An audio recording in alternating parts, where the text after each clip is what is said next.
জুনাইদ বাগদাদি ঘুমায় রইছেন। স্বপ্ন যুগে দেখেন একজন মানুষ জাহান্নামী চেহারা নিয়ে সামনে আইছে। জুনাইদ বাগদাদি বলতেছেন, ভাই রে, তোমার চেহারা এত বিভৎস কেন?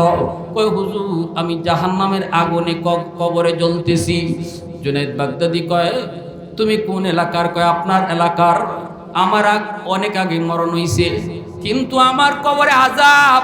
আমি আপনার কাছে একটা সাহায্যের জন্য আইছি। আল্লাহ আমারে জানাইছে, দুনিয়াতে আমি আমার একটা মেয়ে রাইখাইছি, আমার মেয়েটাই যদি আমার নামে দান সৎকা করি, আল্লাহ এই উসিলায় আমার কবরের আযাব মাফ করে দিব। জুনাইদ বাগদাদি কয়, মেয়েটার ঠিকানা দাও। ঠিকানা, ঘুমের মধ্যে তিনি ঠিকানা লইছেন। লইয়া জুনাইদ বাগদাদি ঘুম থেকে উইটা মেয়েটার সন্ধানে বের হলেন। মানুষকে বলতেছেন, মেয়েটা কোথায়? মানুষেরা কয়, হুজুর, এই মেয়েটার চরিত্র খারাপ, ওর কাছে যায়েন না। জুনাইদ বাগদাদি কই, বাবা রে, যাওন লাগবই, কারণ একটা খবর আছে তার। যা দেখলেন নদীর ঘাটে গোসল করে। জুনাইদ বাগদাদি যায় দাঁড়ায় রইলেন। মহিলা গোসল থেকে উঠছে, মেয়েটা। ওইটা কই, মৌলবি কি চাও? জুনাইদ বাগদাদি কয়, মারে, আমি কিছু চাইতে আসি নাই, আমি একটা খবর দিতে এসেছি। কই, কার খবর? কই, তোমার আব্বার খবর। মেয়েটাই কই, আমার আব্বার আবার কার খবর? বাপ তো কত আগে মইরা কবরে পৌঁছে গেছে। দিলের ভিতরে তার মহব্বত নাই, আল্লাহর ভালোবাসা নাই, আখিরাতের ভয় নাই। জুনাইদ বাগদাদি কই, মা, তোমার বাবা কবরের ভিতরে আযাবের মধ্যে আছে। স্বপ্ন যুগে আমার সাথে দেখা হইছে, চেহারাটা অত্যন্ত বিমর্ষ, আযাব আগুনে ফুরতে ফুরতে কয়লার মতো হয়ে গেছে। আল্লাহ জানাইছে, তুমি যদি তার জন্য একটু দান সৎকা করো রে বা, আল্লাহ তার কবরের আযাবটা মাফ করে দিব। আমি এই সংবাদটা তোমার কাছে জানাইতে আইছি। সন্তান যদি দুনিয়াতে নেককার বানায় যাও, আলেম বানায় যাও, কোরআন শিখায় যাও, পর্দার ভিতরে সন্তানদের রাখার চেষ্টা করো রে যুবক। দুনিয়া থেকে একদিন বিদায়ের পর সন্তানের নেক আমলের অংশ বাপ মা কবরে যায় পাইব। আর যদি সন্তান বদকার হয়, দিন শিখাও না, কোরআন শিখাও না, আখিরাত বুঝাও না, যত অন্যায় করব, অন্যায় কাজের একটা অংশ কবরে তার বাপ মায়ে পাইব। আমার নিজের চোখে দেখা সন্তান যদি দিনদার হয়, আল্লাহওয়ালা হয়, বাবার কবরের পাশে গিয়া কোরআন পড়ে, কিন্তু সন্তান যদি দিন না বুঝে, কবরের পাশ দিয়া গান গায়েও জায়গা, দিলের ভিতরে একটু ভয় লাগে না? কেমন সন্তান বানায় যেতেছে, একটু চিন্তা করে দেখো। জুনাইদ বাগদাদি কয়, মা, দেও না বাবার নামে একটু সৎকা, আল্লাহ বাবার কবরের আযাবটা মাফ করব। মহিলার তো মেয়েটা তখন এক মুষ্টি পানি হাতে লইছে, লইয়া টিটকারি মারছে, মস্কারি মারছে। কয়, ইজাত খবর লইয়া বুঝি আইছো, নেও ফানি দিলাম আমার বাপের নামে সৎকা। কইয়ে জুনাইদ বাগদাদির দিকে ফানি ডিল মারছে। আল্লাহর ওলি তিনি সাথে সাথে ফিটটা সরায় নিছেন, বডিটা সরায় নিছেন, পানিটা বডিতে লাগছে না, কিন্তু মনে কষ্ট নিয়ে আইতেছেন। এমনও বুঝি সন্তান হয়ে গো, যেই সন্তান বাবার বিপদের কথা শুই না একটু দিলটা নরম হলো না। জুনাইদ বাগদাদি চলে আসলেন, রাতের বেলা ঘুমাইছেন আফসোস লইয়া। স্বপ্ন যুগে দেখেন ওই মানুষটা, যেই মানুষটা গতকাল জাহান্নামী হইয়া হাজির হয়েছিল, আজকে সে জান্নাতি চেহারা লইয়া হাজির হইয়া গেছে। জুনাইদ বাগদাদি কই, ভাই, কে তুমি? কই, হুজুর, আমি গতকালকের ওই লোক। কেমনে তোমার পরিবর্তন? কয়, আল্লাহ আমার জান্নাত দিলাইছে।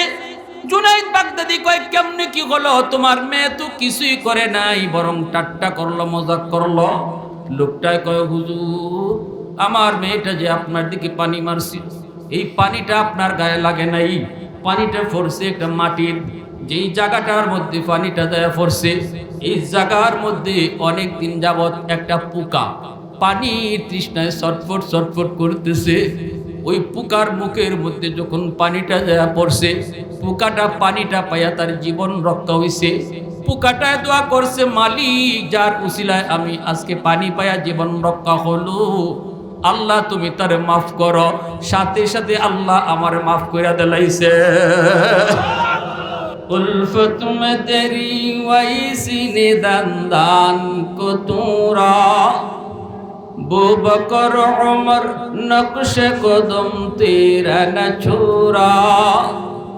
उल्फत में तेरी वही सीने दंदान को तूरा बू बकर उमर नक्श कदम तेरा न छूरा अयुशाक नबी वाके असरार मदीना सुल्तान का सुल्तान है सुल्तान मदीना सरकार का सरकार है सरकार मदीना गुलजार का गुलजार है गुलजार मदीना अल्लाह ने मक्का ही में ये काबा बनाया इस काबा का काबा तेरी मरकद को बनाया अल्लाह ने मक्का ही में ये काबा बनाया इस काबा का काबा तेरी मरकद को बनाया ऐसा लम्हा जी चले जा राह मदीना सुल्तान का सुल्तान है सुल्तान मदीना सरकार का सरकार है सरकार मदीना अन अबी हुरैरा रज़ियल्लाहु तआला अन्हु क़ाल मन अस्बह मुतीअन लिल्लाहि फी वालिदैहि अस्बह लहू बाबान मफ्तूहान मिनल जन्नह व मन अस्बह आसियन लिल्लाहि फी वालिदैहि अस्बह लहू बाबान मफ्तूहान मिनन नार क़ील या रसूलल्लाह व इन ज़लमा क़ाल व इन ज़लमा व इन ज़लमा व इन ज़लमा औ कमा क़ाल नबी अलैहि सलातु वस्सलाम আল্লাহর রাসূল বলেন কোন সন্তান যদি মাকে বাবাকে খুশি করে রাতের বেলা ঘুমায় বাপ মা তার উপরে খুশি সন্তানের উপরে মাও রাজি সন্তানের উপরে তার বাবাও রাজি এই অবস্থায় যদি সন্তান রাতের বেলা ঘুমায় নবীজি বলেন সকাল হওয়া মাত্রই ওই সন্তানের জন্য আল্লাহ পাক জান্নাতের দরজা খুলে দেন আর যদি কোনো সন্তান মার কলিজায় বাবার কলিজায় ব্যথা দিয়ে ঘুমায় দিনের বেলা এমন আচরণ করলো মার সাথে এমন ব্যবহার করলো বাবার সাথে এমন ব্যবহার করলো যে আচরণের কারণে মার কলিজায় ব্যথা বাবার কলিজায় ব্যথা রাতের বেলা সন্তান ঘুমাইতে যায় অথচ মারে খুশি করলো না বাবারে খুশি করলো না মার কাছে মাপ চাইলো না বাবার কাছেও মাপ চাইলো না সন্তান নিয়ে ঘুমায় পড়লো বউ নিয়ে ঘুমায় পড়লো মার কলিজায় ব্যথা বাবার কলিজায় ব্যথা রাতের বেলা ঘুমাইতে পারে না বাবার চোখ দিয়া পানি জড়ে মার চোখ দিয়া পানির ফুটা পড়ির যুবক মা কান্দে বাবার সান্ত্বনা দে বাবা কান্দে মা সান্ত্বনা দেয় ওই অবস্থায় যদি তুমি ঘুমাইতে যাও আল্লাহ নবী রহমতের নবী কয় উম্মত সকাল হলেই তোর জন্য জাহান্নামের দরজা খোলা আওয়াজ দিয়া কোন নাউজুবিল্লাহ বাপ মার কলিজায় ব্যথা দিয়া রাতের বেলা যদি কোনো সন্তান ঘুমাইতে যায় এটা তার ঘুম নয় এটা তার জন্য বিপদ যদি এই রাত্রে সন্তানের মরণ হয়ে যায় দুনিয়ার কোনো আমল নাই যেই আমলে তোমাকে জান্নাতে নিতে পারে যেই রাত্রে মার কলিজায় বাবার কলিজায় ব্যথা দিছো মা ব্যথা লিয়ে ঘুমাইতেছে কিন্তু কষ্টে ঘুম ধরে না তুমি তোমার বউ নিয়ে আরামে ঘুমাও যদি এমন হয় আল্লাহর নবী কয় সকাল হতেই জাহান্নামের দরজা খোলা যদি এই রাত্রে মরণ হয় এই সন্তান নিশ্চিত জাহান্নামে যাবে জাহান্নাম থেকে বাঁচার কোনো উপায় নাই এবার সাহাবী নবীরে জিজ্ঞেস করেন ওয়া ইন জালামা নবী গো এত বড় কথা আপনি শুনাইলেন এখন আমাদের জানতে মন চায় ও আল্লাহর নবী যদি ওই সন্তানের উপরে মা অথবা বাবায় জুলুম করে থাকে সন্তানের উপরে যদি বাপ মায় জুলুম করে তবুও কি সন্তান মার সাথে বাবার সাথে ভালো আচরণ করবে? এই প্রশ্নটা নবীকে সাহাবী করছেন। মায়ার নবী প্রশ্নের জবাবে বলতেছেন, কি জবাব দিছেন একটু মন দিয়ে শুনেন। এই যুবক, এখানে অনেক সন্তান হাজির হয়েছ, ঘরে তোমার মা তোমার বাবা, একটু মন দিয়ে আমার নবীর জবাবটা শুধু একটু শুনো। আল্লাহর নবী সাহাবীর প্রশ্নের জবাবে বলেছেন, ওয়া ইন যালামা ওয়া ইন যালামা ওয়া ইন যালামা। রাসূল তিনবার কইছেন, যদি বাপ মায়ে জুলুমও করে তবু সন্তান মার সাথে বাবার সাথে জুলুম করতে পারবে না, বরং ভালো আচরণ করে মাপ চাইয়া খুশি কইরা রাতে ঘুমাইতে হবে। সিদ্ধান্তটা কার? ব্যাখ্যা দিয়েছেন নবী, ব্যাখ্যা দিয়েছেন। এজন্যই আল্লাহ ওয়াবিল ওয়ালিদাইনি ইহসানা, তোমরা তোমাদের বাপ মার সাথে ইহসানের আচরণ করো। ইহসানের আচরণ কারে কয়? রাসূল তার হাদিস দিয়ে ব্যাখ্যা দিয়ে বুঝাইছে। তাহলে বোঝা গেল সন্তান বাপ মার সাথে কোনো অবস্থাতেই খারাপ আচরণ করতে পারবে। আমার ভাইরা বন্ধুরা, যুবক, এবার আসুন আমি পবিত্র কোরআনুল কারীমের সূরাতুল লোকমান থেকে একখানা ছোট্ট আয়াতে কারিমা তেলাওয়াত করেছি। আল্লাহ পাক বলেন, আনিশকুরলি ওয়ালি ওয়ালিদাইক, তোমরা আমি আল্লাহর শুকরিয়া আদায় করো। এরপরে আল্লাহ বলেন, বাপ মার শুকরিয়া আদায় করো। আমি আল্লাহর শুকরিয়া আদায় করার পর তোমরা তোমাদের মা বাবার শুকরিয়া আদায় করো। এই জায়গাতেও আল্লাহ পাক বাপ মার কথাটাই আল্লাহর পরে নিয়ে আসলেন। সূরাতুল বনি ইসরাঈলেও আল্লাহ পাক তার কথার পরেই বাপ মার কথা নিয়ে আসলেন। এতে করে বোঝা যায় আল্লাহ পাক তার যেখানে আল্লাহ বইছে আল্লাহর পাশের চেয়ারে বাপ মারে বয়া রাখছে। ভাইরা বন্ধুরা, এজন্যই তো লুকমান হাকিম সন্তানকে এই উপদেশ দিতেছেন।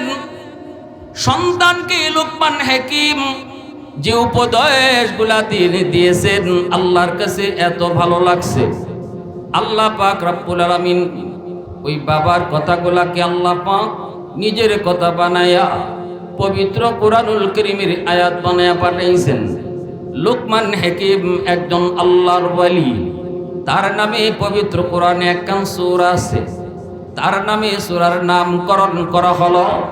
এত সম্মান, এত ইজ্জত, কারণ হলো একটাই, তিনি তার সন্তানকে সুন্দর সুন্দর উপদেশ দিতেছেন। আল্লাহ পাক রব্বুল আলামিন কয়, সন্তান যদি আদর্শ সন্তান পেতে চাও, মা ভক্ত বাবা ভক্ত সন্তান পেতে চাও রে যুবক, সন্তানকে তুমি বাবা উপদেশ দেও, ভালো কথা শিখাও, ভালো কথা বুঝাও। মা বাবারও কিছু দায়িত্ব রয়েছে। বাপ মা যদি তার দায়িত্ব ঠিকমতো আদায় করে, সন্তানকে যদি ভালো জিনিস দেখায়, সন্তানকে যদি ভালো জিনিস বুঝায়, সন্তানকে যদি ভালো জিনিস শিখায়, তাহলে এই সন্তান বড় হইয়া বাপ মার সেবা করব, বাপ মার শ্রদ্ধা করব, বাপ মার কদর বুঝব। আর যদি সন্তানের ব্যাপারে বাপ মা অবহেলা করে, সন্তানের হক বাপ মায় আদায় না করে, তাহলে এই সন্তানও বড় হয়ে বাপ মার হক আদায় করে না।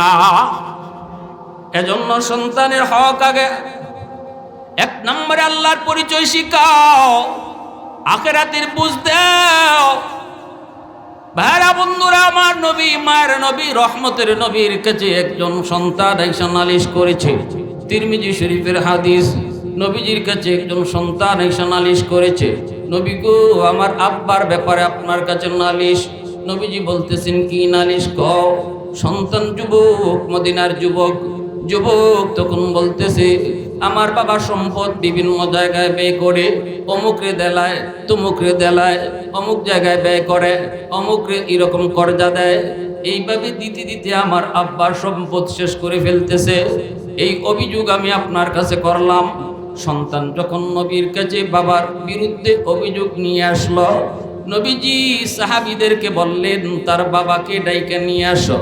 সাহাবী গেলেন তার বাপকে আনার জন্য। তখনই আল্লাহ পাক জিব্রাইলকে নবীর কাছে পাঠিয়ে দিয়েছেন।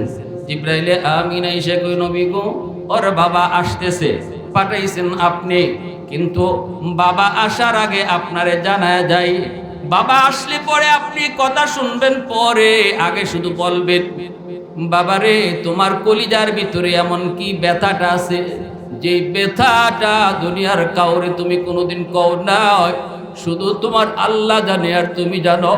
ওই ব্যথাটা আমি নবীরে শোনাও।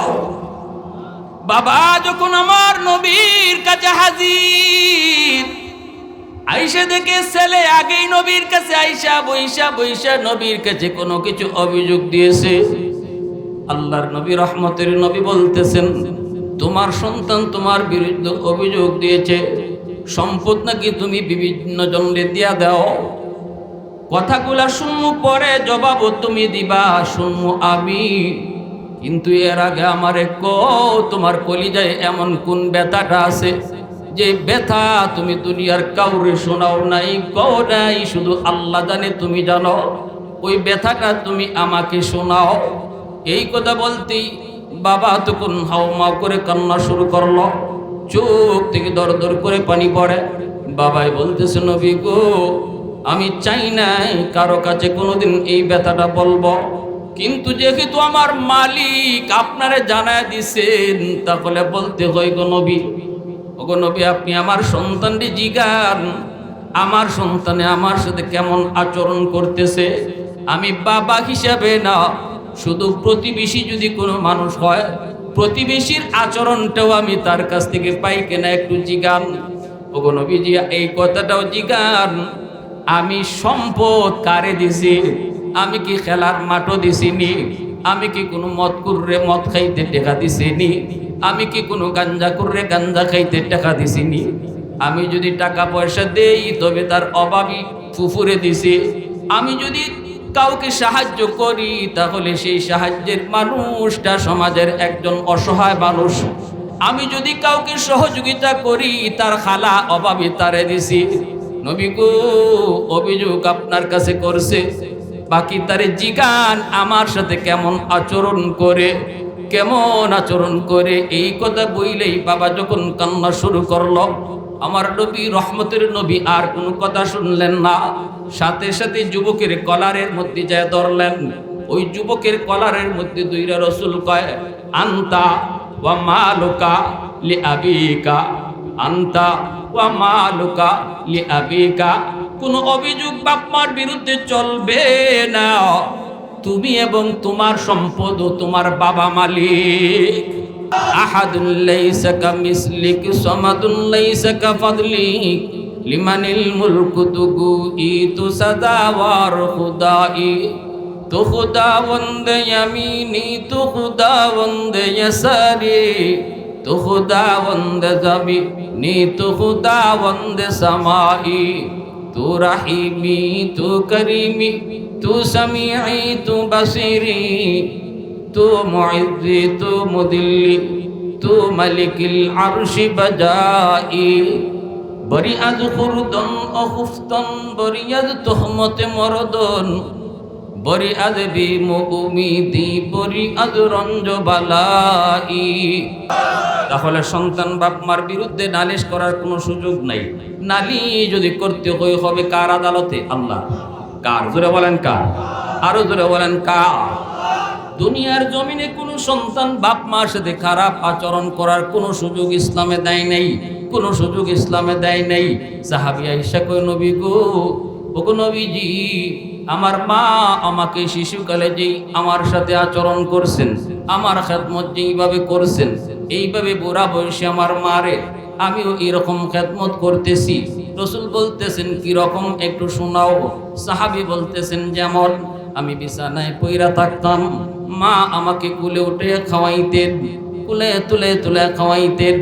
আজ আমিও আমার বুড়া মাকে নিজের হাতে তুলায় তুলায় খাওয়াই। ওগো নবীজি, আমি যদি বিছানায় প্রস্রাব পায়খানা করেছি, আমার মা কাউকে দিয়া পরিষ্কার করায় নাই, নিজের হাতে পরিষ্কার করেছি। আজ আমার মা বৃদ্ধা বিছানায় পড়ে আছেন, আমার মা যদি বিছানায় প্রস্রাব পায়খানা করে, আমিও আমার এই কামটা কাউরে দিয়ে করাই না, সন্তান হিসেবে নিজের হাতে করি। আল্লাহু আকবার। জোরে কও। গোসল বলেন, তেল বলেন, যত যা কিছু মা শিশুকালে করলো, শীতের দিনে মা আমাকে নিয়ে যেইভাবে সকালবেলা শীতের রোদে শুকাইতো, আজ আমি আমার মাকেও এরকম কোলে নিয়া শীতের দিনের সকালবেলা রোদ্র আমি পোহাই। অর্থাৎ কোনো দিক দিয়ে আমি কম না, মা যা করছে তাই করতেছি। ওগো নবীজি, এখন শুনতে মন চায় আমার বদলা হইছে নি, মার ঋণ শোধ হইছে নি। আল্লাহ নবী কর সম্ভব হয় নাই, আসমান জমিন এখনো তফাৎ। আল্লাহু আকবার। জোরে কর। সাহাবী জিজ্ঞেস করতে চান, নবী গো, ওগো নবীজি কেন? আমি তো সমানে সমানে বদলা নিতেছি, সমানে সমানে খেদমত করতেছি, কেন হবে না? রাসূল বলতেছেন এক কারণে হবে না। কারণটা হলো, যেদিন তোমার মা তোমার প্রস্রাব পায়খানা নিজের হাতে পরিষ্কার করেছে, ওই দিন তোমার মার মনের মধ্যে একটা দোয়া ছিল, দোয়া হাতে ছিল তোমার পায়খানা, কিন্তু দিলের ভিতরে ছিল আনন্দ। আর কইতেছিল, আল্লাহ আমার মানিক রে তুমি লম্বা হায়াত দিও, আল্লাহ আমার সন্তান রে তুমি অলি বানায়ো, আমার সন্তান রে তুমি দরবেশ বানায়ো। লম্বা লম্বা হায়াতের দোয়া ছিল সেই দিন তোমার মার অন্তরে। আজকে তুমি মার খেদমত ঠিকই করো, পায়খানা পরিষ্কার করো ঠিক, কিন্তু মার লম্বা হায়াতের দোয়া নাই। তোমার মনের ভিতরে হলো এই কষ্ট আর কয়দিন করব, কয়দিনই মা আর দুনিয়াতে বাঁচবে, কিছুদিনের ভিতরে হয়তো মা চলে যাবে। তোমার দিলের ভিতরে হলো মা দুনিয়া থেকে তাড়াতাড়ি বিদায় হওয়ার, আর তোমার মার কলিজায় ছিল তোমার লম্বা হায়াতের দোয়া। যার কারণে দুই খেদমতের ভিতরে আকাশ পাতাল তফাৎ হয়ে গেছে, আকাশ পাতাল তফাৎ হয়ে গেছে।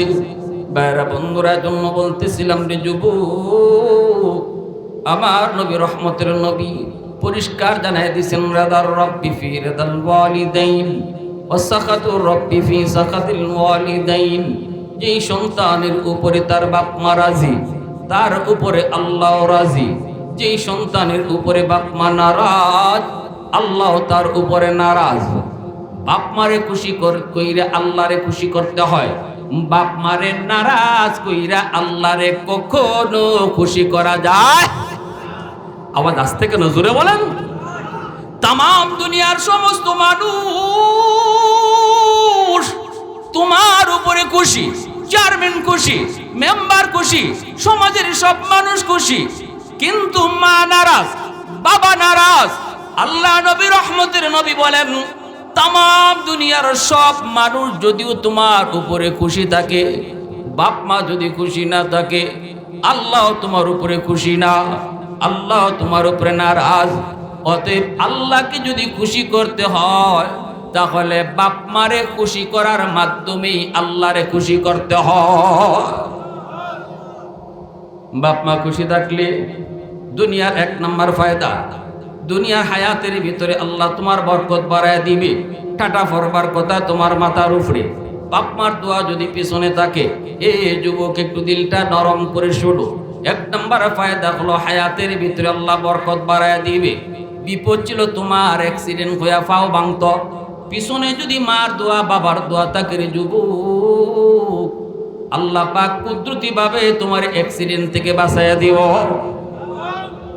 ব্যবসার ভিতরে বরকত, রিজিকের ভিতরে বরকত। যদি মা বাবা পিছনে দোয়া থাকে, আল্লাহ পাক তোমার রিজিকে বরকত বাড়ায় দিবে। আর যদি বাপ মার দোয়া না থাকে, ব্যবসা তুমি অনেক বড় করতে পারো, বরকত তুমি পাইবা না। কিন্তু বাপ মার দোয়া যদি থাকে, তাহলে অল্প রুজির মধ্যে আল্লাহ বরকত বাড়ায় দিব। মুসা নবী একদিন আল্লাহরে ডাক দিয়া কয়, আল্লাহ বন্ধু জান্নাতে কে হইব একটু দেখতে মন চায়, জান্নাতে আমার বন্ধু কেডা হইব? আল্লাহ পাক কয়, অমুক এলাকার বাজারে যাও, যায় দেখবা একজন কসাই গোশত বিক্রি করে রে মুসা, ওই গোশত বিক্রেতা কসাই হলো জান্নাতে তোমার বন্ধু। মূসা নবী সদ্য বেশে তিনি আসলেন লোকটার আমল জানার জন্য। মূসা নবী আল্লাহর কাছে জানতে চেয়েছেন, মালিক একটু জানতে মন চায় গো, কোন আমলের কারণে একজন কসাই জান্নাতে আমার বন্ধু হলো। আল্লাহ কই, মূসা আমার বলা লাগবে না, তুমি যা খোঁজ নিয়ে তালাশ করে বাইর করো। মানুষের, সাধারণ মানুষের সুরত ধরে পয়গম্বর লোকটার কাছে আসলেন, সালাম জানালেন, নামে মানুষে চিনে ফেললেন। এইবার নবী পরিচয় না দিয়া বলতেছেন, আমি আজকে আপনার বাড়িতে মেহমান হব, আপনি মেহমানদারি করবেননি। আল্লাহ রসুল বলেন, মান আরাদা আন ইয়াবসুতার রিজকা ফালইউকরিম দাইফা, তুমি যদি তোমার রিজিকের ভিতরে বরকত চাও তাহলে বেশি বেশি করে মেহমানদারি করো। রসুল বুঝাইলেন, মেহমান যদি আসে খায় থাকে, কমায় না, রসুল কয় বাড়ায়। তাহলে আমারটা ঠিক না নবীরটা ঠিক? আমি দেখতেছি কমে, রসুল কয় বাড়ে। মেহমান আইলে কমে না বাড়ে? বাড়ে। ওই লোকটারে নিয়ে মূসা নবী তার বাড়িতে গেলেন। যায় দেখেন লোকটা ঘরে ঢুকছে, হাতের মধ্যে যে খাবার নিয়ে ঢুকছে, এই খাবারটা লইয়া বউর রুমেও গেল না, সন্তানের কাছেও গেল না। একটা ছোট্ট যে ঘরটা আছে, এই ঘরটার ভিতরে যে ঢুকলো, ঢুককেই পালঙের মধ্যে একটা কবুতরের বাচ্চার মতো একজন বুড়া মহিলা বিছনাত ফিরে রইছে। গিয়া ওই মা কইয়া জড়ায়া দইরা কুলের মধ্যে তুলিয়া হাতের যে খাওয়ান আছিল, এই খাওয়ানটা তুলাইয়া তুলাইয়া মারে খাওয়াইতেছে। মূসা আলাইহিস সালাম দেখতেছেন ছোট ছোট দুইটা বাচ্চা সারা দিন যাবত কিছু খায় নাই। বাবার দুই পাশে আইসা বাবার কোমরে দইরা কইতেছে, আব্বু পেটের ক্ষুধায় আর বাঁচি না গো, ও বাবা তাড়াতাড়ি খানা দাও। কিন্তু বাবা সন্তানের মাথার মধ্যে হাত বুলায়া কয়, বাজান রে একটু সবর করো, আগে তোমাদের দাদুরে আমি খানা খাওয়ায়া নেই। কলিজার টুকরা সন্তান বাবার পায়ে পইরা ক্ষুধা যন্ত্রণায় কাঁদে, এরপরও সন্তান রে খানা দেয় না। মাথায় হাত বুলায়া বুঝ দিয়া কই, বাবা একটু ধৈর্য ধরো, আগে তোমার দাদুরে খানা খাওয়ায় নেই। মারে খানা খাওয়াইতেছে আর বাচ্চাগুলা বাবার পায়ের পাশে পইরা ক্ষুধার যন্ত্রণায় কান্দে। আজকে আমি আপনি বাজার থেকে খানা লইয়া গিয়া বোর কাছে আগে দেই, কিছু নিয়ে গেলে পরে সন্তানের হাতে আগে দেই। অথচ এই সন্তানের হাতে না দিয়া যদি মার হাতে আগে দিতাই রে যুবক, মা কিন্তু এই খানাটা নিজে খাইতো না, বরং তোমার সন্তান নেই আগে খাওয়াইতো। মায় কইতো আমার নাতি কইরে, মায় কইতো আমার নাতিন কইরে। দাদি কোনোদিন, দাদায় কোনোদিন নাতি নশা ফালায় খায় না। কিন্তু তুমি ভুল করেছো, ভুল করেছো। মার হাতে বাবার হাতে না দেওয়ার কারণে মার চোখ দিয়ে যদি এক ফোঁটা পানি বের হয়, মা যদি কষ্ট পায়, কই মালিক জীবনে যতদিন আমার স্বামী কোনো কিছু খানা নিয়ে আসছে আমার সন্তানের হাতেই আগে দিছে, সন্তানরে না ফলে কোনো খানা খাইছি না। কমলা যদি কোনোদিন নিয়ে আসছেন, এই কমলা চলে আমার সন্তানরে আগে খাওয়াইছি। আজকে আমার সন্তান শীতের দিনের কমলা নিয়ে আয়, এই কমলা বউর হাতে দেয়, বউয়ে বাচ্চা নিয়ে খায়। অথচ আমরা পুরা দুইটা মানুষ, একটা কমলা দিল না, কমলার গ্রানটা শুধু নাকে আসলো গো।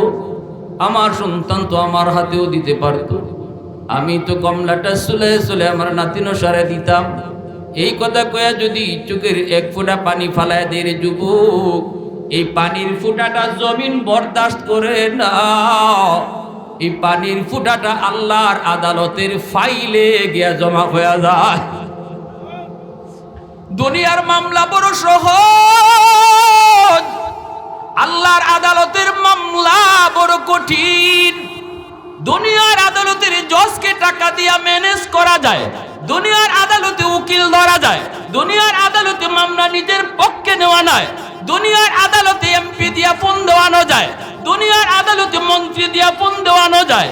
কিন্তু আল্লাহর আদালতে যদি বাপ মার কোনো মামলা থাকে সন্তানের বিরুদ্ধে, ওই আদালতে আল্লাহকে ম্যানেজ করার মতো ক্ষমতা পৃথিবীর কারো আসেনি। আওয়াজ দিয়ে কারো আসেনি।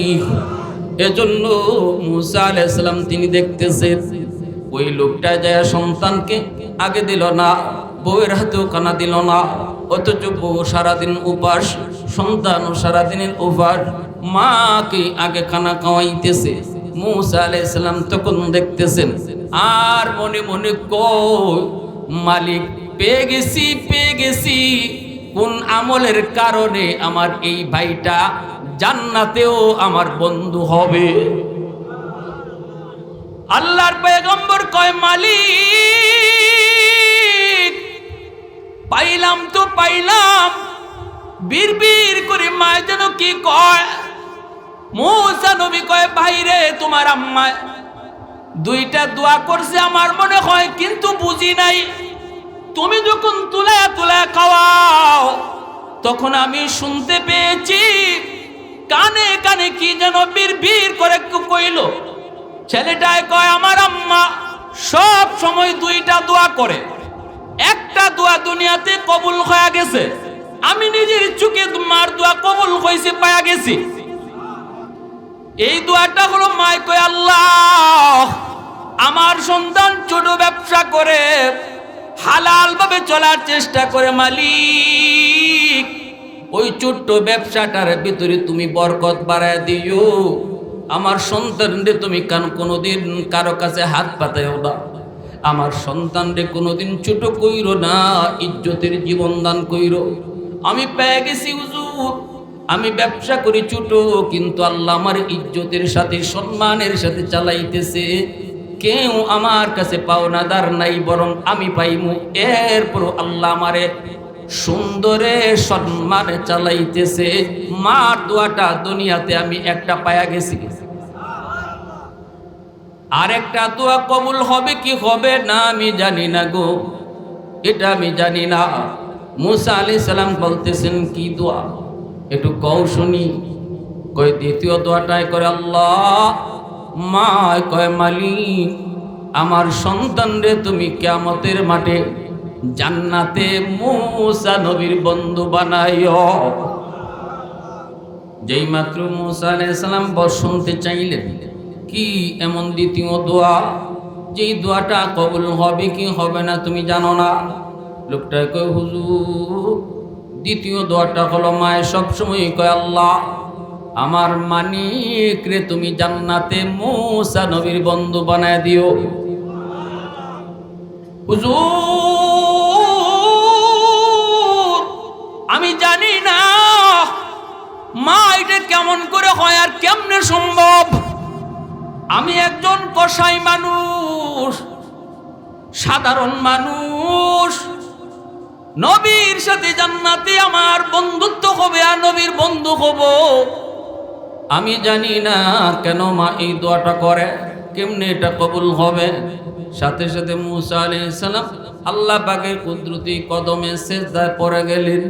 মুসা নবী সিজদায় পড়ে কান্দে, যুবকরে টান দিয়া বুকে নিয়া কই যুবক আয় আমার বুকে আয়, আয় আমার বুকে আয়। তোমার মায়ের দ্বিতীয় দোয়াটাও আল্লাহর দরবারে কবুল হয়ে গেছে। আমি হলাম বনি ইসরাইলের পয়গম্বর, আমার নাম হলো মুসা। আমি মালিককে প্রশ্ন করেছিলাম মালিক জান্নাতে আমার বন্ধু কে হবে দেখতে মন চায়। আল্লাহ আমাকে তোমার ঠিকানায় পাঠিয়ে দিয়েছে। আমি আল্লাহর কাছে জানতে চেয়েছিলাম মালিক একজন কসাই মানুষ কেমন করে জান্নাতে আমার বন্ধু হবে গো। আল্লাহ একটু কও না তার কি নেক আমল। আল্লাহ আমারে কয় নাই না কয়া কইছি বন্ধু ও পয়গম্বর তুমি নিজে যায় তালাশ করে দেখো কোন আমলের কারণে সে তোমার বন্ধু হলো। বাইরে আয় আমার বুকে আয়, আমার বুঝ হয়ে গেছে তোমার মার দোয়ার কারণে আল্লাহ তোমাকে জান্নাতে আমার বন্ধু বানায়া রাখছে। এজন্যই বলতেছি যুবক বাপ মার দোয়া আল্লাহর দরবারে সরাসরি কবুল, বাপ মার বদ্ধ আল্লাহর দরবারে কবুল। সালাসাতুন দাওয়াতুম মুস্তাজাবাতুন লা শাক্কা ফীহি দাওয়াতুল মাজলুম ওয়া দাওয়াতুল মুসাফির ওয়া দাওয়াতুল ওয়ালিদি আলা ওয়ালাদিহি। রাসূল বলেন তিন ব্যক্তির দোয়া বদদোয়া সরাসরি আল্লাহর কাছে কবুল, দোয়া করলেও কবুল, বদদোয়া দিলেও কবুল। এক হলো মজলুমের দোয়া বদদোয়া, সমাজের ভিতরে যারা দুর্বল, ওই দুর্বল মানুষের বদদোয়া এটা আল্লাহর দরবারে কবুল হয়ে যায়। সমাজের মানুষ, এক শ্রেণীর মানুষ আছে সবল, আর এক শ্রেণীর মানুষ আছে দুর্বল।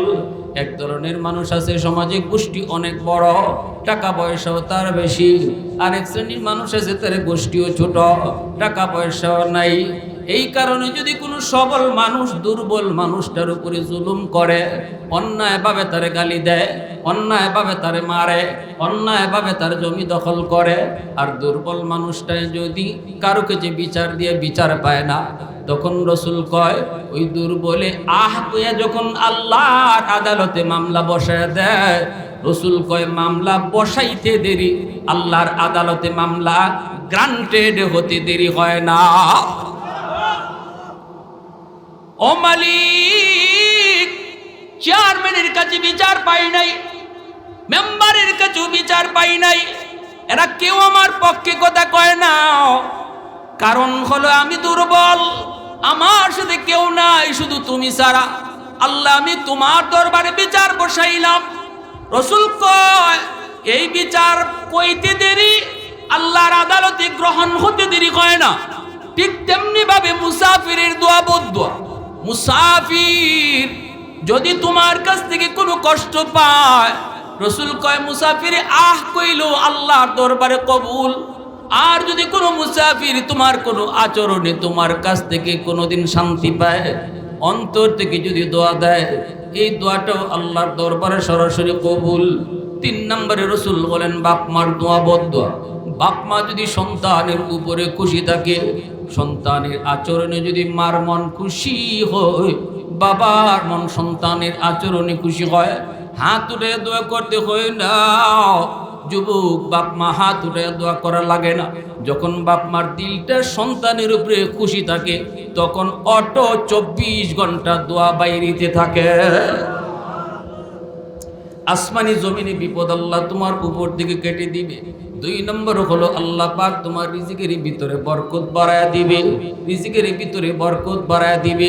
3 নম্বর হলো আল্লাহ পাক তোমার সম্মান বাড়াইতে থাকবে, সম্মানের চেয়ারে আল্লাহ বসাইবে। 4 নম্বর ফায়দা হলো যেই সন্তানের উপরে বাপ মার দোয়া থাকে, এই সন্তানকে আল্লাহ পাক মক্কা মদিনা দেখায় আনে। কেন? কারণ হলো সন্তান যখন বাপ মার চেহারার দিকে নজর করে, রসুল বলেন প্রতি নজরে নজরে কবুল হজের সওয়াব আল্লাহ দান করে। যখনই কবুল হজের সওয়াব পাইলায়, মা মিন বালাদিন বারিন ইয়ানজুরু ইলা ওয়ালিদাইহি নাজরা রাহমাতিন ইল্লা কাতাবাল্লাহু লাহু বিকুল্লি নাজরাতিন হাজ্জাতাম মাবরুরা। লক্ষ টাকা ব্যয় করে হজ করলে হজ কবুল হবে কি হবে না কোনো গ্যারান্টি নাই। টাকা যদি হারাম হয় হজ কবুল হবে না, ঠিক না? নিয়ত যদি সহি না হয় হজ কবুল হবে না। আমার কারগুজারি একটা শুনেন, আমার মসজিদে এক মুসল্লি একদিন কয় হুজুর ঘটনা শুনছেন? আমি বললাম কি? কয় আমি আমার অ্যাকাউন্টে কিছু টাকা রাখছিলাম, কয়েক লাখ টাকা, বলে এই টাকাটা আরেকজনের অ্যাকাউন্টে গেছি, একটা নাম্বার ভুল হয়েছে। যে লোকের অ্যাকাউন্টে টাকাটা গেছে হে ই টেকা ভাইয়া আমারে ফেরত দিত না নি, বা একটু তালাশ করতো না নি যে এই টেকাটা কোত্থেকে এলো, মনে ভুলে আইছে। হে ইটা না কইরা ই টেকা লইয়া হজ গেছি, ই টেকা লইয়া কই গেছে। তখন হজ থেকে আওয়ার পরে আমি তারে জিগাইলাম, ভাই টেকাটা তো আমার ভুলে গেছে তোমার অ্যাকাউন্টে, তুমি এই টেকা দিয়া কি করছো? কয় আমি তো মনে করছি আল্লাহ আমার এই টেকা আল্লাহর তরফ থেকে দিছে হজ করবার লাগে, আল্লাহ বলে তারে পাঠাইছে হজ করার লাগে, হজ করে আইছে। এই ধরনের হাজিয়ত তো আমাদের সমাজে আসেনি না। সুদের টাকা দিয়ে ব্যবসা কইরা লাখ লাখ টাকা বানাইয়া বেটা বড় হাজি সব হয়ে আইছে, আসেনি না? নাই? কি পরিমাণ হজ কবুল হইব? হ্যাঁ, আর একজন মানুষ আছে, একদল মানুষ আছে হজে যায়, হজ করতে আইয়ই যদি তার কেউ হাজি সাহেব না কয় তবে রাগ করে লাগে, ঠিক না নি? জানি না আপনাদের এলাকা আছে কিনা। এটাও আমার এলাকায় একদম হয়েছে ঢাকায়। হুজুর ওই যে ওই অমুক অমুকটা যে সওদাগর সাথে চিনেন না? আমি চিনি তো, আমার মুসল্লি। হুজুর আমি তার একটা কাগজ লিখতেছি, উনি একজন অফিসার, কাগজ লিখতেছি, লিখতে গিয়া মোহাম্মদ অমুক সওদাগর লেখছি পরেই এই বছর উনি হজ করে আইছে। আমি জানিও না আসলে হজ যে করে আইছে, আমি তো আগের মতোই মোহাম্মদ অমুক সওদাগর লিখছি। তখনই সে আমারে কইতেছে, হ্যাঁ অফিসার হইতে পারো কিন্তু লেখা শিখো নাই, নামই লিখতে জানো না। তখন কইলাম ভাই আমি আপনার নাম তো এটাই। হ্যাঁ এটাই তো জানো না, এবার যে আমি হজ করে আইছি। তো ভাই কি হয়েছে? হজ করেছে আসলে আমি জানি না। হয় মিয়া 3 লাখ টাকা দিয়ে হজ করে আইছি, নামটার আগে আলহাজ লেখো। নামটার আগে, যে লোকে হজে যাওয়ার আগে নিয়ত করে নামের আগে আলহাজ লাগাইতো, নামের আগে হাজি সাহেব লাগাইতো। হাজি সাহেব না কইলে তার কলজাতকে লাগে, তাইলে বোঝা গেল সে হজ করছে আল্লাহরে খুশি করার লাগি না, বরং হজ করছে হাজি সাহেব ডাক খুনবার লাগে। হাসরের মাঠে আল্লাহ কইব যে উদ্দেশ্য হজ করছিলায় এটা দুনিয়াত পাইলিছ, জাহান্নামে দাও। কি কইব আল্লাহ? জাহান্নামে। এজন্য যে কোনো কাজের, যে কোনো কাজ, নামাজ বলি, রোজা বলি, হজ বলি, দান সদকা বলি, তসবিহ বলি, তাহবিল বলি, ওয়াজ মাহফিল বলি, যত যা কিছু দিনী কাজ করি, প্রত্যেকটা দিনী কাজের নিয়ত হতে হবে কাকে খুশি করা, মানুষের বাহবা পাওয়া নয়। যদি খালি নিয়ত তাকে মানুষে কইব না বা করছে, আল্লাহ হাসরের মাঠে কইব যেটা চাইছিলাই এটা ভাইলিছ, মানুষে তোমারে কইছে হওয়ার মতোই, তখন জাহান্নামে দাও। নাই আমি আল্লাহর কাছে কিছু নেই, আমার কাছে পাওয়ার কিছু নেই। আল্লাহ আমাদের সহি বুঝদান করো। সবাই বলি আমিন, আরো জোরে বলি আমিন। যুবকরা ওয়াজ মাহফিল করাইতেছো মানুষের কাছ থেকে বাহবা পাওয়ার জন্য না আল্লাহরে খুশি করার জন্য? আল্লাহরে খুশি করার জন্য। এখান থেকে একজন মানুষও যদি, একটা যুবকও যদি দিলটা নরম করে যায়, আল্লাহ জীবনে যা ভুল করছি ভুল, সব ভুল, আমার মারে কষ্ট দিছি, আজ রাতে আমি মার কাছে মাপ না চাইয়ে ঘুমাইতাম না, শুধু এই নিয়ত করে যায় আর মারেকে খুশি করে লায়, মাহফিল করানি সার্থক, আমরার আওয়াও সার্থক, আপনার আর বসাটাও সার্থক। ঠিক না? নিজের এখন আর নতুবা কোটি টাকা খরচ করলায়, এখান দিয়ে শুনছে ওইখান দিয়ে গেছি গা, আর কইছে না বা লাখ লাখ মানুষ হয়েছে, মাহফিল হয়েছে, আল্লাহর কাছে জিরো। আল্লাহর কাছে কি? আল্লাহর কাছে কষ্ট হইতেছে আপনাদের? মনোযোগ কার কার আছে একটু হাত উঠে আল্লাহরে দেখান। আল্লাহ কবুল করো। সবাই বলে না। আমার ভাইরা বন্ধুরা, যুবক, যে কথা বলতেছিলাম, ওই যে আমার ভাইরা বন্ধুরা, লক্ষ টাকা ব্যয় করার পরও হজ কবুল হবে কি হবে না কোনো গ্যারান্টি নাই। টাকা যদি হালাল না হয় হজ কবুল হবে না। আরেকজনের টাকা মাইরা হজে গেলে হজ হয়? জোরে কও। জমি দখল কইরা যদি হজে যাও হজ কবুল হবে না রে যুবক। আগে যার জমি দখল করছো এটা ফেরত দাও, এরপরে হজের নাম লো। ঠিক কি না? মানুষের টাকা মাইরা বয়ে রইছো, বছরে বছরে হজে যাও, হাজি নাম লাগাইতে পারবা, আলহাজ উপাধি লাগাইতে পারবা, কিন্তু আল্লাহর কাছে এই হজের কোনো সওয়াব পাওয়া যাবে না। কিন্তু যদি রাসূল বলতেছে মা মিন বালাদিন বারিন ইয়ানজুরু ইলা ওয়ালিদাইহি নাজরা রাহমাতিন ইল্লা কাতাবাল্লাহু লাহু বিকুল্লি নাজরাতিন হাজ্জাতাম মাবরুরা। রাসূল বলতেছেন কোন সন্তান যদি মার দিকে বাবার দিকে মায়ার নজরে তাকায়, মার সাথে গল্প করে, বাবার সাথে সংসারে পরামর্শ করে, বাবা যদি কিছু কয় রাগ করে না, ধমক দিয়া কথা কয় না, মার সাথে চোখ লাল করে না। হে যুবক, একটু মনে কইরো, শিশুকালে তুমি আমিও এমন অসহায় ছিলাম, তোমার আমার পকেটেও টাকা ছিল না, পকেটে টাকা ছিল বাবা। যতগুলা আবদার আমি তুমি করেছি সবগুলি আবদার বাবাই পূরণ করছে। কোনদিন বাবা রাগ করে না, এই কথা বাপে কয় নাই তোর খালি এটা লাগবো, এটা লাগবো, এটা লাগবো, এটা লাগবো, কত দিব, টাকা তো নাই, পকেট তো খালি। একবারও কয় না, ধমক দেয় না, বরং বাজারে গেলে পরি বাবা বাড়িতে আসার আগে যখন পকেটের দিকে তাকায় দেখে টাকা নাই, কিন্তু মনে মনে কই আমার সন্তান গেলে পরি তুই কই বাবু মজা আনছনি। তখন ওই দুঃখী বাবা, গরিব বাবা মানুষের কাছ থেকে ধার করে হলো, ঋণ করে হলো, দোকান থেকে বাকি হলো, তোমার আমার জন্য কিছু না কিছু লইয়া বাড়ি তাইতো। আজকে একটু চিন্তা করে দেখো, আজ তুমি রুজি করো, বাবার পকেট খালি। শিশুকালে তোমার ছিল পকেট খালি, বাবার পকেট করো। ওই দিন বাবার আচরণ একটু খেয়াল কইরা, আজকে বাপ মার সাথে তুমি এমন আচরণ কইরো। বাবা যদি কয় বাবা ওষুধ নাই, ধমক দিস না রে যুবক। মা যদি কয় বাবারে ফান নাই, ধমক দিস না রে বাবা। টকে টাকা পকেটে না থাকলেও বুঝ দিয়া কইও, আম্মা আজকে আমার পকেটে টাকা কম, মা গো আজকে আনতে পারবো না, একটু বুঝ দিয়ে কইও, ধমক দিও না।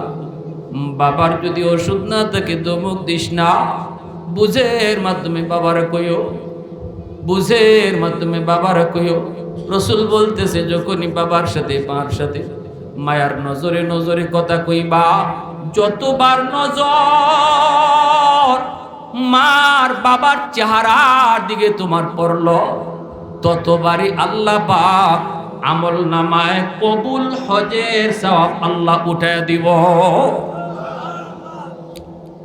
লক্ষ টাকা খরচ করে হজ কবুল হবে কি হবে না গ্যারান্টি নাই, কিন্তু মার সাথে বাবার সাথে ভালো আচরণ করো। মার দিকে মায়ের নজরে তাকায় কথা কইও, চোখ লাল করে না, বাবার দিকে চোখ লাল করে না, কিরিমিরি খায়া না, রাগান্বিত হইয়া না, নরম নরম হইয়া কথা কও। রসুল কয় যতবার চাইছো ততবার আল্লাহ পাক তোমার আমল নামায় কবুল হজ উঠা দিব।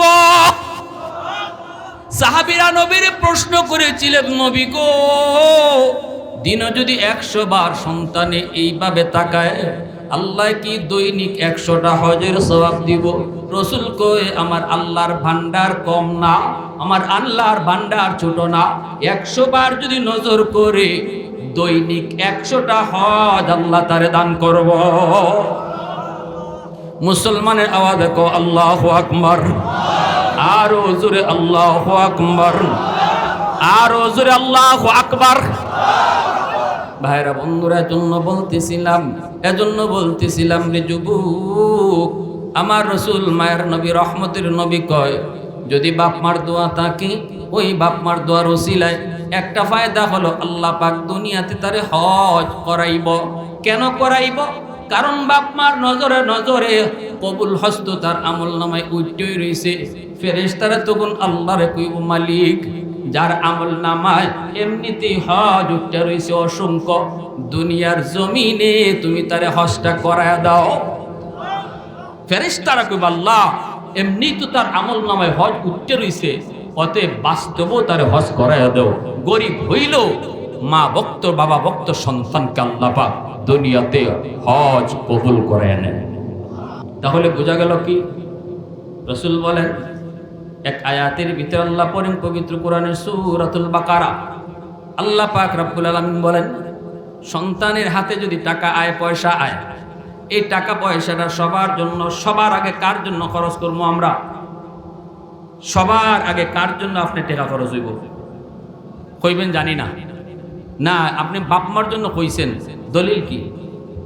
দলিল আল্লাহর কোরআন, পবিত্র কোরআনে আল্লাহ সূরাতুল বাকারা বলে وَيَسْأَلُونَكَ مَاذَا يُنْفِقُونَ قُلْ مَا أَنْفَقْتُم مِّنْ خَيْرٍ فَلِلْوَالِدَيْنِ وَالْأَقْرَبِينَ।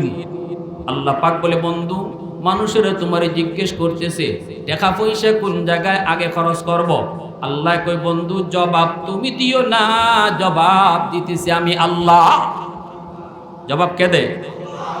আল্লাহ কই, বন্ধু তুমি জানিয়ে দাও সবার আগে তার সম্পদ তার মার জন্য বাবার জন্য খরচ হবে। শীতের কাপড় প্রয়োজন, তোমারও প্রয়োজন, বিবিরও প্রয়োজন, মারও প্রয়োজন, বাবারও প্রয়োজন। জবাব দিবে, আমি জবাব চাইমু। যুবক এখান থেকে কোনো একজন যুবক জবাব দিবায়, বলো তো দেখি শীতের দিনে শীতের কাপড় সবারই লাগে, তোমারও লাগবো, তোমার বিবিরও লাগবো, সন্তানেরও লাগবো, মারও লাগবো। বলো তো এবার বাজারে গিয়া কার শীতের কাপড়টা আগে কিনবায়? জোরে কও, জোরে কও। সিদ্ধান্ত আমার না আল্লাহ, জোরে কই। সূরাতুল বাকারা আল্লাহ নিজে বলতেছে, সাবধান, শীতের কাপড়টা বোন লাগে আগে কিনবা না, শীতের কাপড়টা সবার আগে মার জন্য কিনো। শীতের কাপড়টা তোমার জন্য আগে নয়, শীতের কাপড়টা সবার আগে বাবার জন্য কিনো। কারণ আল্লাহ বলতেছে টাকা সবার আগে বাপ মার জন্য খরচ করতে হবে। ঔষধের প্রয়োজন তোমারও, আমারও, বাচ্চারও, মারও। পকেটে আছে শুধু এই পরিমাণ টাকা, একজনের ওষুধ কিনা যাবে। তোমারটা কিনলে সন্তানেরটাও কিনা যাবে না, মারটাও কিনা যাবে না। মারটা যদি কিনো আর কারো কিনা যাবে না। বলো তো দেখি এইবার কারটা আগে কিনবা? মার ওষুধ আগে কিনো, আগে কিনো। সিদ্ধান্ত কার? জোরা কও, সিদ্ধান্ত কার? আল্লাহ পাকের সিদ্ধান্ত, আল্লাহর সিদ্ধান্ত। এজন্য ভাইরা বন্ধুরা, সন্তান যদি বাপ মার নামে দান করে, বাপ মার নামে যদি সদকা করে, এই দানটাও আল্লাহ পাক রব্বুল আলামিন কবরে নগদ পৌঁছায়। দানের উসিলায় আল্লাহ পাক কবরের আযাবও মাফ করে। একটা ঘটনা কই আমি আপনাদের দিকে আগাইতেছি। একটা কথা নিয়া জুনাইদ বাগদাদি ঘুমায় রইছেন। স্বপ্ন যুগে দেখেন একজন মানুষ জাহান্নামী চেহারা নিয়ে সামনে আইছে। জুনাইদ বাগদাদি বলতেছেন, ভাই রে, তোমার চেহারা এত বিভৎস কেন? কয় হুজুর, আমি জাহান্নামের আগুনে কবরে জ্বলতেছি। জুনাইদ বাগদাদি কয়, তুমি কোন এলাকার? কয় আপনার এলাকার। আমার অনেক আগে মরণ হইছে, কিন্তু আমার কবরে আযাব। আমি আপনার কাছে একটা সাহায্যের জন্য আইছি। আল্লাহ আমারে জানাইছে দুনিয়াতে আমি আমার একটা মেয়ে রাইখাইছি, আমার মেয়েটাই যদি আমার নামে দান সদকা করি, আল্লাহ এই উসিলায় আমার কবরের আযাব মাফ করে দিব। জুনাইদ বাগদাদি কই, মেয়েটার ঠিকানা দাও। ঠিকানা, ঘুমের মধ্যে তিনি ঠিকানা লইছেন। লইয়া জুনাইদ বাগদাদি ঘুম থেকে উইটা মেয়েটার সন্ধানে বের হলেন। মানুষকে বলতেছেন, মেয়েটা কোথায়? মানুষেরা কয়, হুজুর, এই মেয়েটার চরিত্র খারাপ, ওর কাছে যায়েন না। জুনাইদ বাগদাদি কই, বাবা রে, যাওন লাগবই, কারণ একটা খবর আছে তার। যা দেখলেন নদীর ঘাটে গোসল করে। জুনাইদ বাগদাদি যায় দাঁড়ায় রইলেন। মহিলা গোসল থেকে উঠছে, মেয়েটা। ওইটা কই, মৌলবি কি চাও? জুনাইদ বাগদাদি কয়, মারে, আমি কিছু চাইতে আসি নাই, আমি একটা খবর দিতে এসেছি। কই, কার খবর? কই, তোমার আব্বার খবর। মেয়েটাই কই, আমার আব্বার আবার কার খবর? বাপ তো কত আগে মইরা কবরে পৌঁছে গেছে। দিলের ভিতরে তার মহব্বত নাই, আল্লাহর ভালোবাসা নাই, আখিরাতের ভয় নাই। জুনাইদ বাগদাদি কই, মা, তোমার বাবা কবরের ভিতরে আযাবের মধ্যে আছে। স্বপ্ন যুগে আমার সাথে দেখা হইছে, চেহারাটা অত্যন্ত বিমর্ষ, আযাব আগুনে ফুরতে ফুরতে কয়লার মতো হয়ে গেছে। আল্লাহ জানাইছে, তুমি যদি তার জন্য একটু দান সদকা করো রে বা, আল্লাহ তার কবরের আযাবটা মাফ করে দিব। আমি এই সংবাদটা তোমার কাছে জানাইতে আইছি। সন্তান যদি দুনিয়াতে নেককার বানায় যাও, আলেম বানায় যাও, কোরআন শিখায় যাও, পর্দার ভিতরে সন্তানদের রাখার চেষ্টা করো রে যুবক। দুনিয়া থেকে একদিন বিদায়ের পর সন্তানের নেক আমলের অংশ বাপ মা কবরে যায় পাইব। আর যদি সন্তান বদকার হয়, দিন শিখাও না, কোরআন শিখাও না, আখিরাত বুঝাও না, যত অন্যায় করবো, অন্যায় কাজের একটা অংশ কবরে তার বাপ মায়ে পাইব। আমার নিজের চোখে দেখা সন্তান যদি দিনদার হয়, আল্লাহওয়ালা হয়, বাবার কবরের পাশে গিয়া কোরআন পড়ে, কিন্তু সন্তান যদি দিন না বুঝে কবরের পাশ দিয়া গান গাইও জায়গা, দিলের ভিতরে একটু ভয় লাগে না? কেমন সন্তান বানায় দিতেছে, একটু চিন্তা করে দেখো। জুনাইদ বাগদাদি কয়, মা, দেও না বাবার নামে একটু সদকা, আল্লাহ বাবার কবরের আযাবটা মাফ করব। মহিলার তো মেয়েটা তখন এক মুষ্টি পানি হাতে লইছে, লইয়া টিটকারি মারছে, মস্কারি মারছে। কয়, ইজাত খবর লইয়া বুঝি আইছো, নেও ফানি দিলাম আমার বাপের নামে সদকা। কইয়ে জুনাইদ বাগদাদির দিকে ফানি ডিল মারছে। আল্লাহর ওলি তিনি সাথে সাথে ফিটটা সরায় নিছেন, বডিটা সরায় নিছেন, পানিটা বডিতে লাগছে না, কিন্তু মনে কষ্ট নিয়ে আইতেছেন। এমনও বুঝি সন্তান হয়ে গো, যেই সন্তান বাবার বিপদের কথা শুই না একটু দিলটা নরম হলো না। জুনাইদ বাগদাদি চলে আসলেন, রাতের বেলা ঘুমাইছেন আফসোস লইয়া। স্বপ্ন যুগে দেখেন ওই মানুষটা, যেই মানুষটা গতকাল জাহান্নামী হইয়া হাজির হয়েছিল, আজকে সে জান্নাতি চেহারা লইয়া হাজির হইয়া গেছে। জুনাইদ বাগদাদি কই, ভাই কে তুমি? কই হুজুর আমি গতকালকের ওই লোক। কেমনে তোমার পরিবর্তন? কয় আল্লাহ আমার জান্নাত দিলাইছে। জুনাইদ বাগদাদি কয় কেমনে কি হলো? তোমার মেয়ে তো কিছুই করে নাই, বরং ঠাট্টা করলো, মজাক করলো। লোকটাই কয় হুজুর আমার মেয়েটা যে আপনার দিকে পানি মারছি, এই পানিটা আপনার গায়ে লাগে নাই, পানিটা পড়ছে একটা মাটির, যেই জায়গাটার মধ্যে পানিটা দেয়া পড়ছে এই জায়গার মধ্যে অনেক দিন যাবত একটা পোকা পানির তৃষ্ণায় ছটফট ছটফট করতেছে। ওই পোকার মুখের মধ্যে যখন পানিটা দেয়া পড়ছে, পোকাটা পানিটা পাইয়া তার জীবন রক্ষা হইছে। পোকাটা দোয়া করছে, মালিক যার উসিলায় আমি আজকে পানি পাইয়া জীবন রক্ষা হলো, আল্লাহ তুমি তারে মাফ করো। সাথে সাথে আল্লাহ আমার মাফ কইরা দিলাইছে। মুসলমানের আওয়াজে কও সুবহানাল্লাহ। তাহলে বাপ মার নামে সাহায্য সহযোগিতা দান সদকা করলে বাপ মার লাভ হয়নি না হয় না? আরো জোরে কও হয়নি না হয় না? যাদের বাপ মা আছে এরাও যদি বাপ মার নামে দান করে আল্লাহ বাপ মারে সুস্থ রাখবো, নেক হায়াত বাড়াইবো, ব্রেনটা ঠিক রাখবো। যাদের বাপ মা দুনিয়াতে নাই, আমরা যদি আজ 2টা টাকা দেই, এই দানের খবরটাও আল্লাহ পাক বাপ মার কবরে পৌঁছাইব, বাবার আত্মা শান্তি পাইব। নেক আওলাদ রেখেছি, আজকে আমার সন্তান আমার কথা ইয়াদ করছে। রসুল কয় কবরে তখন ঈদের মতো আনন্দ হয়ে যায়।